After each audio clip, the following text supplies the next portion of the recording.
नमस्कार, आप देख रहे हैं अपना उत्तराखंड में, आपके साथ अर्चना कौशल। बुलेटिन की शुरुआत बड़ी खबर के साथ। मुख्यमंत्री त्रिवेंद्र सिंह रावत दिल्ली एम्स में होंगे भर्ती। ये बड़ी जानकारी आपको दे रखे हैं। मुख्यमंत्री को दिल्ली एम्स में भर्ती किया जाएगा। कल दोपहर में हल्के संक्रमण के चलते दून हॉस्पिटल में भर्ती किया गया था। मुख्यमंत्री त्रिवेंद्र सिंह को इन्फेक्शन और बुखार की दिक्कत बताई जा रही है। कल सिटी स्कैन और खून की जांच हुई। जांच में फेफड़ों में हल्का इन्फेक्शन पाया गया। 18 दिसंबर को कोरोना रिपोर्ट आई थी पॉजिटिव। ये तमाम जानकारी आपको दे रखे हैं मुख्यमंत्री त्रिवेंद्र सिंह रावत दिल्ली एम्स के लिए रेफर।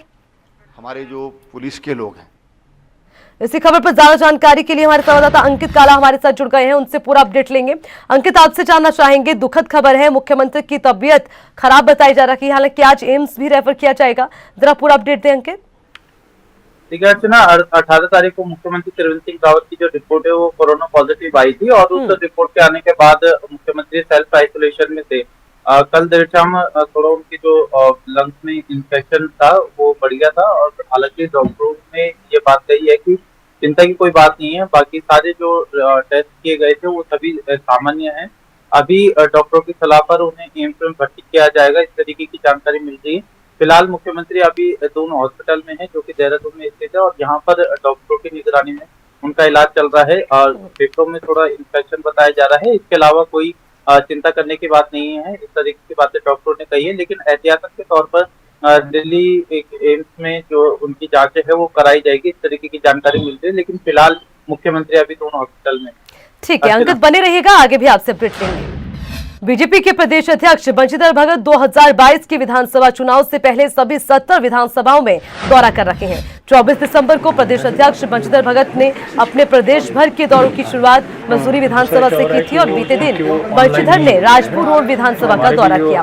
प्रदेश अध्यक्ष के दौरों को लेकर प्रदेश उपाध्यक्ष देवेंद्र भसीन ने कहा कि प्रदेश अध्यक्ष के दौरे शुरू हो चुके हैं और अगले 3 महीने के अंदर वो प्रदेश की सभी 70 विधानसभाओं का दौरा करेंगे। अपने दौरे के दौरान प्रदेश अध्यक्ष कार्यकर्ताओं के साथ संवाद कर रहे हैं। विधानसभा में ही रात्रि विश्राम और कार्यकर्ता के घर भोजन कर रहे हैं। प्रदेश अध्यक्ष के दौरे से हर कार्यकर्ता में एक अच्छा संदेश जा रहा है और इन दौरों से संगठन को बहुत फायदा होगा।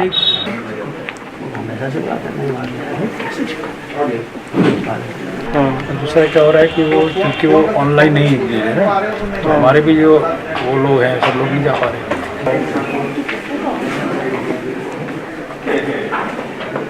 तो बीजेपी प्रदेश अध्यक्ष लगातार दौरे कर रखे हैं, 70 विधानसभा के दौरे पर हैं। हालांकि मसूरी विधानसभा से शुरुआत की गई और अब लगातार तमाम विधानसभाओं में जा रहे हैं प्रदेश अध्यक्ष। हाँ ठीक है, आपका टाइमिंग ठीक है, जी का भी ठीक है। एजेंट वाले यही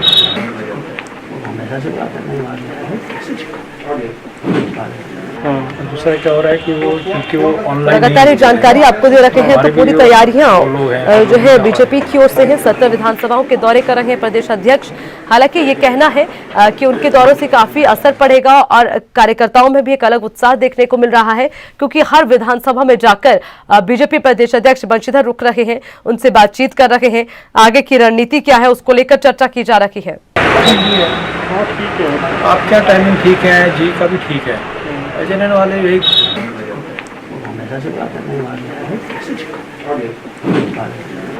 दूसरा क्या हो रहा है कि वो क्योंकि वो ऑनलाइन नहीं दे रहे हैं तो हमारे भी जो वो लोग हैं सब लोग नहीं जा पा रहे। चुनाव को लेकर तैयारियां पूरी हैं और लगातार तमाम दिग्गज दौरे कर रहे हैं। प्रदेश अध्यक्ष दौरे पर हैं, 70 विधानसभाओं के दौरे पर हैं प्रदेश अध्यक्ष।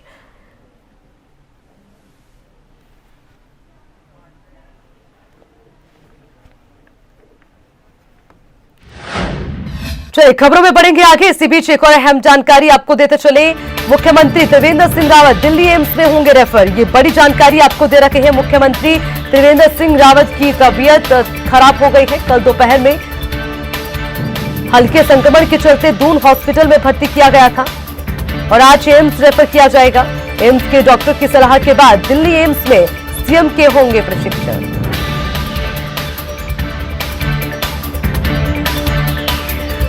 तो आपको बता दें, कल सिटी स्कैन और खून की जांच हुई और जिसमें उनके फेफड़े में इन्फेक्शन की बात कही गई।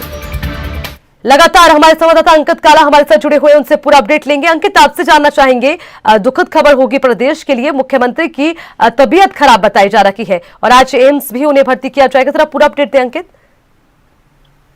देखिए अर्चना, मुख्यमंत्री त्रिवेंद्र सिंह रावत कोरोना पॉजिटिव आए हैं। उसके बाद कल देर शाम उनकी थोड़ी सी तबीयत जो है वो बिगड़ी थी, फेफड़ों में इन्फेक्शन की बातें सामने आ रही थी, लेकिन डॉक्टर की सलाह की वजह से मुख्यमंत्री को दून अस्पताल में लाया गया कल देर शाम।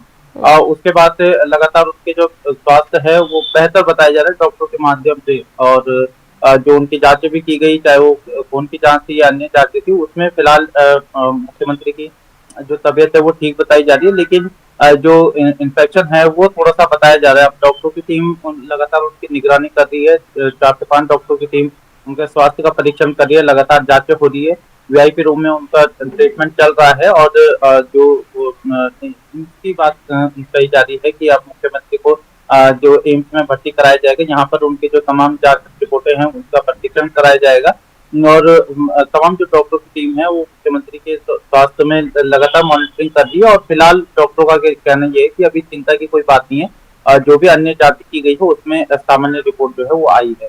अंकित, कोरोना पॉजिटिव थे मुख्यमंत्री, उसको लेकर कोई जानकारी की रिपोर्ट नेगेटिव हो गई है या फिर आगे रिपोर्ट का इंतजार रहेगा, या सिर्फ इन्फेक्शन या बुखार की वजह से समस्या हो रही है? अंकित देखिए अर्चना, जो अभी अगर हम 18 तारीख के बाद से देखें तो लगातार मुख्यमंत्री कोविड पॉजिटिव आने के बावजूद भी सक्रिय थे। विधानसभा की कार्रवाई में उन्होंने भाग लिया था वर्चुअल माध्यम से। इसके अलावा भी प्रदेश के अन्य कार्यक्रमों में मुख्यमंत्री वर्चुअल माध्यम से जुड़े थे। तो इस बीच कुछ भी उनकी तबीयत नासाज नहीं थी, लेकिन कल देर शाम थोड़ा बुखार और इन्फेक्शन की वजह से दिक्कतें जरूर आई थी।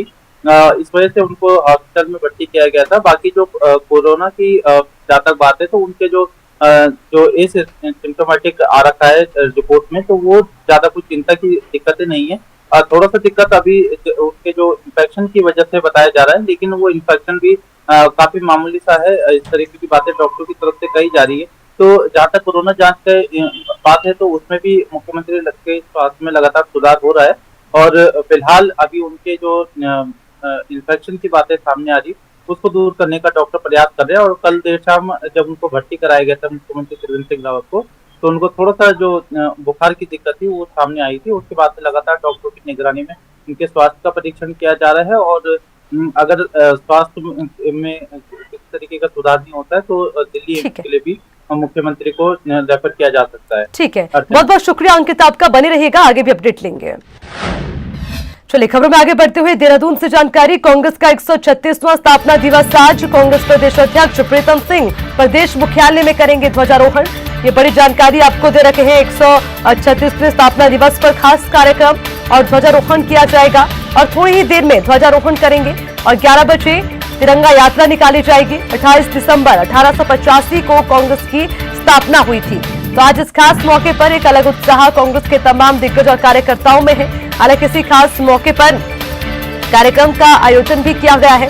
थोड़ी ही देर में ध्वजारोहण किया जाएगा, उसके बाद 11 बजे तिरंगा यात्रा निकाली जाएगी। बताते चले 18 दिसंबर 1885 को कांग्रेस की स्थापना हुई थी, तो आज 136वां स्थापना दिवस कांग्रेस का है, और इसी खास मौके पर कार्यक्रम का आयोजन सबसे पहले ध्वजारोहण किया जाएगा। यह हम जानकारी आपको दे रहे हैं, और उसके बाद तिरंगा यात्रा निकाली जाएगी। कांग्रेस प्रदेश अध्यक्ष प्रीतम सिंह प्रदेश मुख्यालय में ध्वजारोहण करेंगे।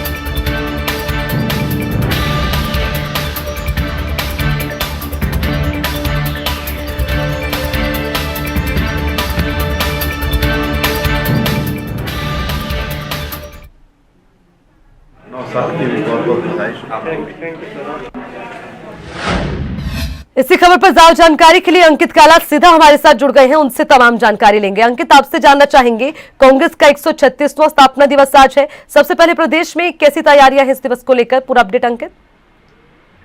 देखिए अर्चना, कांग्रेस का आज 136वां स्थापना दिवस है, और 28 दिसंबर 1885 को कांग्रेस की स्थापना हुई थी, और उसके बाद से लगातार कांग्रेस पार्टी की तरफ से देश हित में, राज्य हित में जो है कई सारे ऐसे ऐतिहासिक कार्य किए गए हैं, और कांग्रेस के शासनकाल में भी कई ऐसी योजनाएं आई है जो कि धरातल पर जिसने आम जनमानस को लाभ पहुंचाया है। इन सभी चीजों के बाद से जो पिछले 136 सालों में कांग्रेस पार्टी ने क्या कुछ उपलब्धि हासिल करी, इस सभी की जानकारी भी कांग्रेस के प्रदेश अध्यक्ष प्रीतम सिंह देंगे।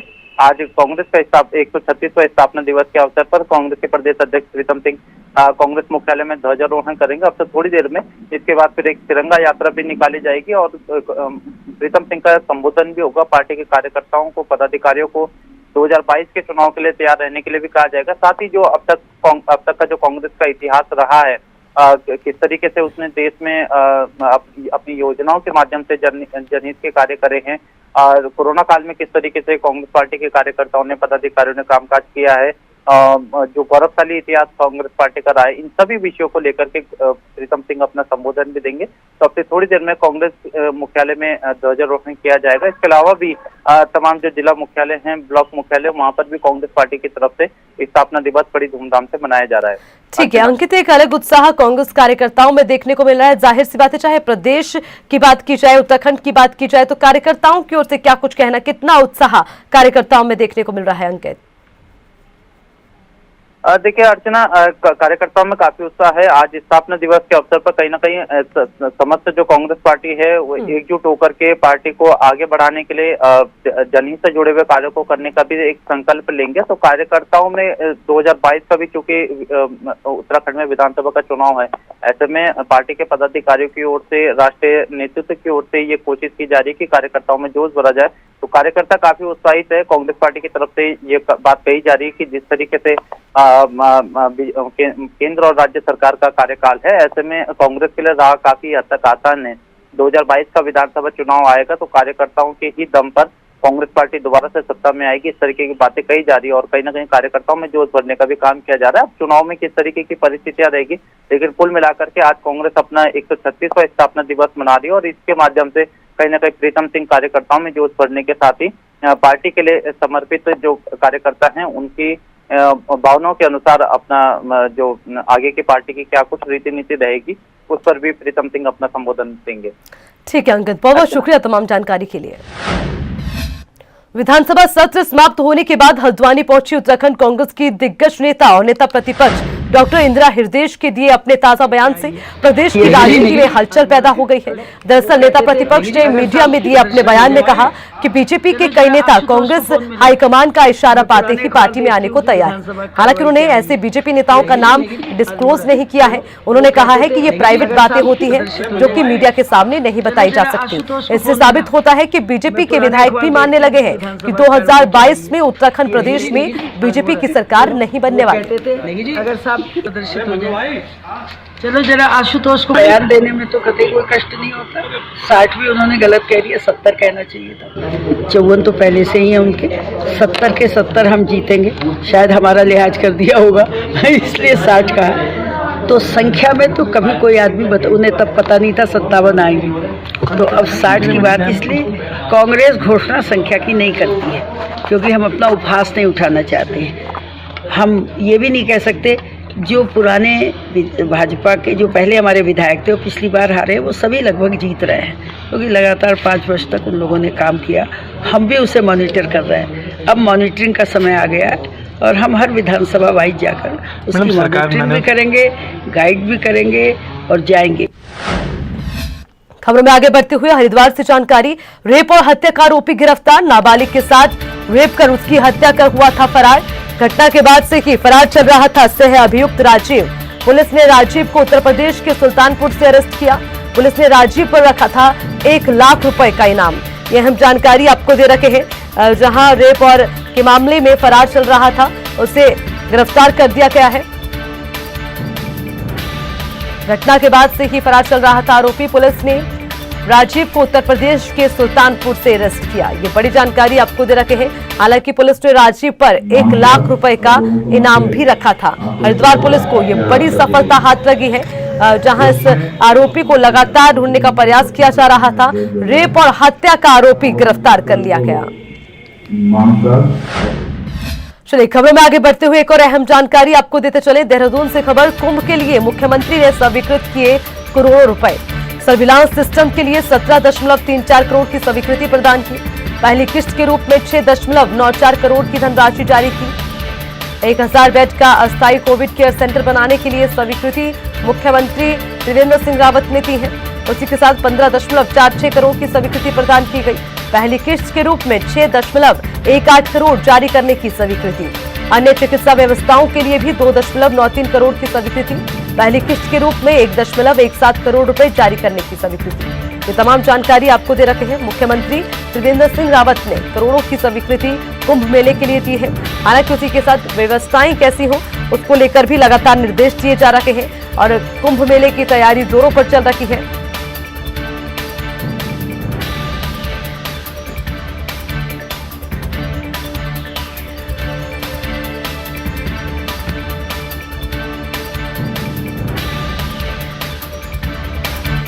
चलिए खबरों में आगे बढ़ते हुए कोरोना अपडेट आपको देते चले। उत्तराखंड में लगातार कोरोना का खतरा जो है पिछले समय से बढ़ता जा रहा था, लेकिन पिछले 24 घंटे में कोरोना से 7 लोगों की मौत।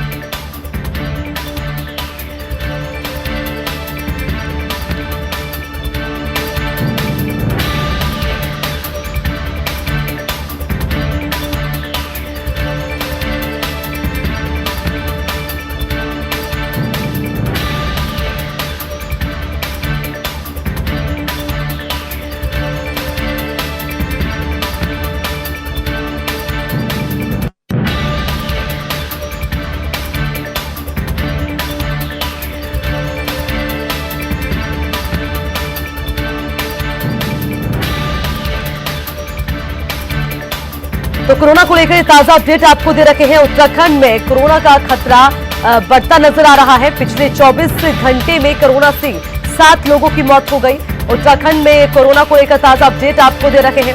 बताते चले प्रदेश में अब तक 89,645 कोरोना के केसेस सामने आ चुके हैं। इसी के साथ लगातार ये आंकड़ा बढ़ता जा रहा है। ये तमाम अपडेट आपको दे रखे हैं और कोरोना को लेकर हालांकि कोशिश यही है कि स्थिति को कंट्रोल किया जाए। हल्द्वानी में एसएसपी सुनील कुमार मीणा कोरोना संक्रमित हुए। हालांकि एसएसपी को भी कोरोना संक्रमण के चलते भर्ती कर दिया गया।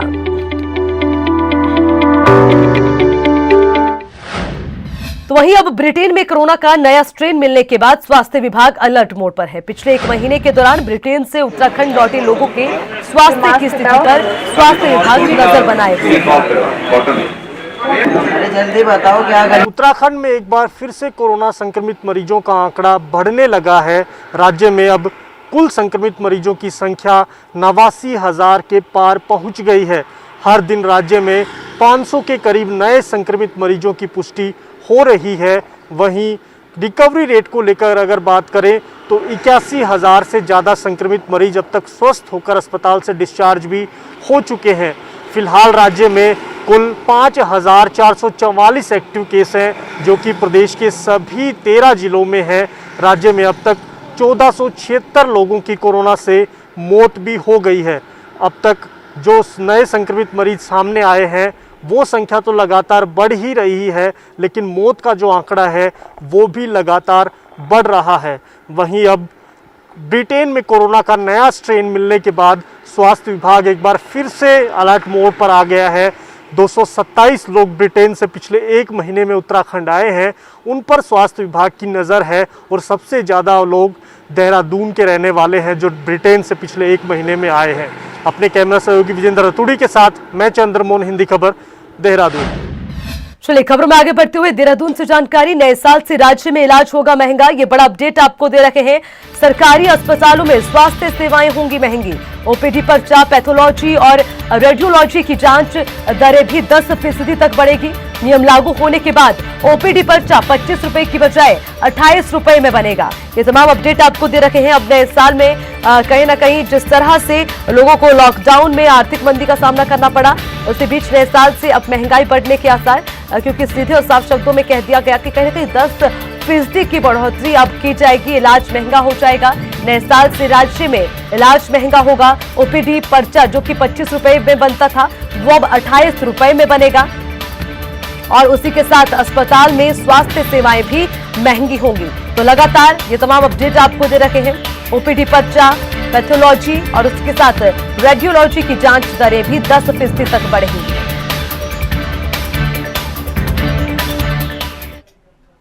चलिए खबरों में पढ़ेंगे आगे। कोरोना से लगातार जंग जारी है, लेकिन इस बीच स्वास्थ्य विभाग ने दूसरे कार्यक्रमों के लिए भी कमर कस दी।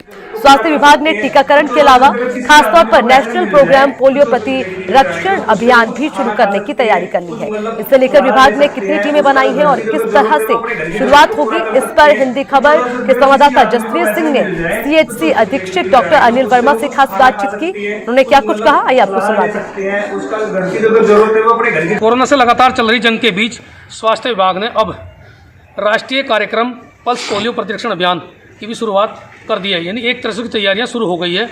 जनवरी माह के दूसरे वीक में ये अभियान शुरू होगा। इसके अलावा टीकाकरण पर भी पूरा जोर दिया जा रहा है। ऐसे में जो वॉलंटियर्स और विभाग के कर्मचारी इस कार्य को अंजाम देंगे, यानी कि इस कार्य में लगेंगे, उन्हें किस तरह के दिशा निर्देश दिए गए हैं या क्या गाइडलाइन है, उसके बाबत बात करेंगे। हमारे साथ जुड़े हुए हैं सीएचसी प्रभारी डॉक्टर अनिल वर्मा। डॉक्टर साहब, जिस तरह से अब अभियान शुरू होने वाले हैं और कोरोना को लेकर खतरा भी और भी ज़्यादा बढ़ गया है, चूँकि जो बाहर से न्यूज़ आ रही है वो कहीं ना कहीं डराने वाली है, कैसे है आगे की तैयारी? देखो, डरना नहीं है किसी भी चीज़ से। कुछ भी आपदा आए, कोई भी आए, जितनी सबसे लड़ना है। और कोविड को पहले से बार बार यही पब्लिक में सूचनाएं दे रहे और संदेशा दे रहे और इसको इम्प्लीमेंट भी करवा रहे हैं कि भाई सोशल डिस्टेंसिंग, मास्क, ठीक है, और हाथ धोना बार बार, यही इसका उपाय है। रही कोविड के साथ साथ हमको और जितनी भी हमारी सुविधाएं हैं गांव में, जो दूरवर्ती क्षेत्रों में जहां पे हमारा टीकाकरण है और फैमिली प्लानिंग है, और टीकाकरण का विशेष प्रभाव हमारी जो गर्भवती माताएं हैं उनको हमें चिन्हित करना है, उनकी डिलीवरी कहाँ होगी, कैसे होगी, सुरक्षित कैसे होगी, उसी पे हमने आज एक मीटिंग करी। और उसके साथ साथ पोलियो की जो हमारी रूपरेखा जो होगी, कहाँ पे हमारा बूथ लगेगा, वो सारी आज हमारी वार्ता हो रही है। अच्छा, पोलियो में जिस तरह से बच्चों को लाया जाएगा और कोरोना का खतरा भी है बीच में, तो किस तरह की मतलब दिशा निर्देश दिए गए, भाई कितनी प्रिकॉशंस क्या होंगे, यानी सावधानी कैसे बरती जाएंगी, क्या क्या, यानी जो वॉलंटियर्स हैं उन्हें भी और जो लोग लेकर आएंगे उन्हें भी, उन पर किस तरह नज़र रखी जाएगी? ये बहुत अच्छी बात है कि जो भी बच्चा आएगा सबसे पहले अपना हाथ सैनिटाइज करा जाएगा, बच्चे का हाथ सैनिटाइज करा जाएगा, उसको पूरा सैनिटाइजर दिया गया, उसको हैंड वॉश भी उसको दिया गया, उसको पूरी किट दी गई है कि हर एक बच्चे को करने के लिए आपको पहले सैनिटाइज करना होगा। और उन्हीं परिस्थितियों में ही हम लोग पल्स पोलियो को चलाएंगे। अच्छा, इसके लिए तो इस बार लगता है कि चूंकि काम बढ़ गया है, यानी कि पहले तो सीधे बच्चे आते थे, टिक्का लगता था या फिर पल्स पोलियो की बूंद जो पिलाते थे घर घर जा करके, अब तो ये चीज़ जो बीच में बढ़ गई, गाइडलाइन जो है वो फॉलो करनी पड़ेगी। इसमें और समय लगेगा? कोई समय नहीं लगेगा। ये हमारी रूपरेखा है, आउटलाइंस बना रहे हैं हम लोग, और उसी के साथ साथ वो स्ट्रॉन्ग हो रहे हैं, अप्रिशिएट कर रहे हैं अपने जितने भी हमारे कर्मचारी हैं, जितने डिपार्टमेंट हैं हमारे साथ जो संबंधित है, ICDS है, उनकी भी हम मीटिंग लेंगे और सबको कहेंगे कि एकजुट होकर के इससे मुकाबला करना। चलिए, तो डॉक्टर अनिल वर्मा ने बता दिया है कि जिस तरह से आगे की तैयारी है उस पर पूरा महकमा एकजुट होकर के काम कर रहा है और जगह जगह इसे लेकर के मीटिंगें भी की जा रही है। आशा फैसिलिटेटर से लेकर के आशा कार्यकर्ता और दूसरे वॉलंटियर्स भी इसमें अहम भूमिका निभाएंगे। साथ में जो गाइडलाइन है पुरानी, उस पर काम किया जाएगा ताकि किसी भी बच्चे या किसी माता, गर्भवती माता हो या फिर अन्य, जो कम से कम उन्हें लेकर के बूथ तक आएंगे, वो लोग सुरक्षित रह सके, तभी जा करके कोरोना से बचा जा सकता है। इस तरह के टिप्स जो हैं आज डॉक्टर्स द्वारा जगह जगह मीटिंगों में दिए जा रहे हैं। जसवीर सिंह, हिंदी खबर, लक्सर। चलिए खबरों में आगे बढ़ते हुए मौसम से जुड़ी जानकारी आपको दे दें। उत्तराखंड में बारिश और बर्फबारी हुई है। टिहरी में देर रात से लगातार बारिश जारी है। धनौल्टी के ऊंचाई वाले इलाकों में बर्फबारी के चलते तापमान में गिरावट, जिसकी वजह से ठंड बढ़ गई। चक्राता, मसूरी में बारिश हुई। बर्फबारी लगातार हो रही है। मौसम विभाग ने अलर्ट जारी किया था। आज गढ़वाल मंडल के अधिक ऊंचाई वाले इलाकों में चेतावनी। कुमाऊं मंडल में भी आज हल्की बारिश और पहाड़ों में बर्फबारी हो सकती है। प्रदेश के कुछ इलाकों में ओलावृष्टि की भी संभावना आज जताई जा रही है। ये तमाम जानकारी आपको दे रहे हैं। लगातार बर्फबारी और बारिश की वजह से अब ठंड के बढ़ने के आसार नजर आ रहे हैं। तो आज रात्रि से आप देखेंगे कि जो एक पश्चिम विक्षोभ निकल रहा है, उसकी वजह से जो मौसम की गतिविधियां हैं कुछ वो उत्तराखंड में देखने को मिलेंगी। तो आप देखेंगे कि आज रात्रि से, मध्य रात्रि से जो गढ़वाल क्षेत्र है उत्तराखंड का, उसमें अनेक जगहों में हल्की से मध्यम बारिश और बर्फबारी वो देखने को मिलेगी। जहाँ तक बर्फबारी का सवाल है, वो 2500 मीटर या उससे अधिक ऊंचाई वाले जो क्षेत्र हैं वहाँ पर देखने को मिलेगी। और कल सुबह से लेके या परसों मॉर्निंग तक, अगर 29 तारीख के मॉर्निंग तक की बात करें तो जो और भी हमारा कुमाऊं क्षेत्र है उसमें भी गतिविधियां मौसम की देखने को मिलेगी। तो 28 को आप ये कह सकते हैं कि कुमाऊं क्षेत्र में कुछ जगहों में हल्की या बहुत हल्की बारिश बर्फबारी वो देखने को मिलेगी। लेकिन जहाँ तक गढ़वाल क्षेत्र की बात है तो यहाँ पे कल भी जो है या अनेक जगहों तक में हल्की से मध्यम बारिश या बर्फबारी जो है वो देखने को मिलेगी। तो बर्फबारी की जहाँ तक बात, जैसे मैंने बोला 2500 मीटर या उसके आसपास तक के जो एरियाज है वहाँ तक वो मिलेगी, या उससे अधिक ऊंचाई वाले क्षेत्र हैं वहाँ पर मिलेगी। लेकिन उससे लोअर जो एरियाज है वहाँ पर रेनफॉल है, या फिर आप ये कह सकते हैं कि ओलावृष्टि भी इस दौरान देखने को मिलेगी। तो वो भी कहीं कहीं पर प्रदेश में आज रात्रि से अगले जो 24 घंटे हैं उसके दौरान ओलावृष्टि भी देखने को मिलेगी।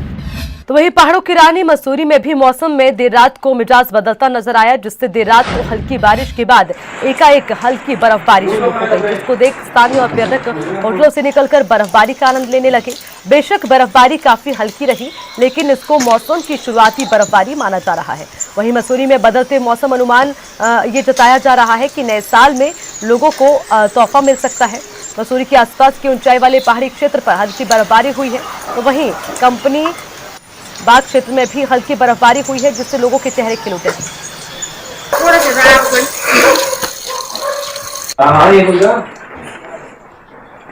Wow, snowfall. तो पहाड़ों की रानी मसूरी में हल्की बर्फबारी। इसी के साथ बुलेटिन में फिलहाल के लिए इतना ही। तमाम खबरों के लिए देखते रहिए आपका अपना चैनल हिंदी खबर। नमस्कार।